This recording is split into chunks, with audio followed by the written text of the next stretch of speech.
This is a two-tone Siren built from 3 555 timer chips that control the oscillation.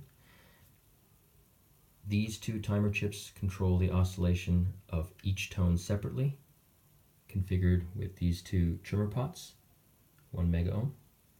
This timer chip controls the oscillation speed, tunable with this trimmer pot, and it all goes through an LM386 audio amplifier chip, 8 ohm speaker, 1/2 watt, with volume control through this trimmer pot, 10K. On off switch, let's give it a go.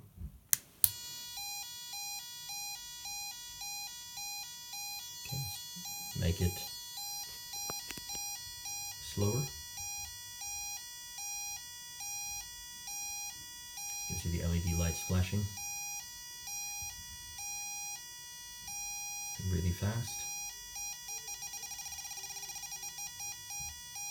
Slow again.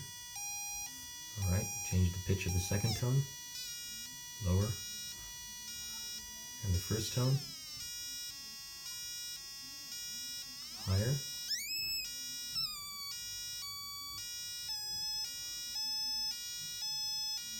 And volume.